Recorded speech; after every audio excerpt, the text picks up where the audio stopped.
او انبیاء کرامو نه دوکي کیږي نه، هغه معصوم مخلوق دی د الله تعالی.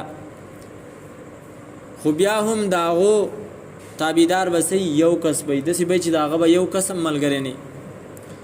نو دې خبرې ته مه ګوره چېره ستا دا خبره پلان کې مني او پلان کې نه مني او ډېرې نه مني او لږې مني.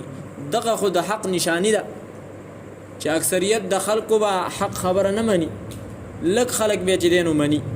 خو دې خبرې ته ګوره چې ستا دا خبره چې تی کومه کې آیا دا د قرآن او د سنت سره برابر ده او که نه ده. که خبره دی د قرآن او د سنت سره برابر ای نو بیا خفه کېږه مه په دې باندې چې خلک تا پسې خبرې کوي. په دې مه بې سوره کېږه چېره ستا منونکي لږ دي.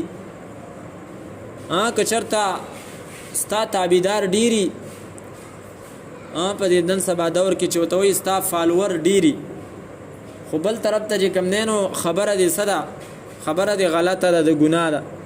نو بیا په دغه په ځان ویرېږه، په خپل ایمان ویرېږه. دې ته مه ګوره چېره زما دومره کسان چې دی نو هغه څه دي تابعدار دي، دونه مې فالور دي. ستا په دې فالورو څو ستا په دونه فالور نه وي چې څومره د ډمانو فالور دي. صحیح ده. نو هغه د دې خو دا مطلب نه چې هغه ډمان په حق دي. نو نوح علیه السلام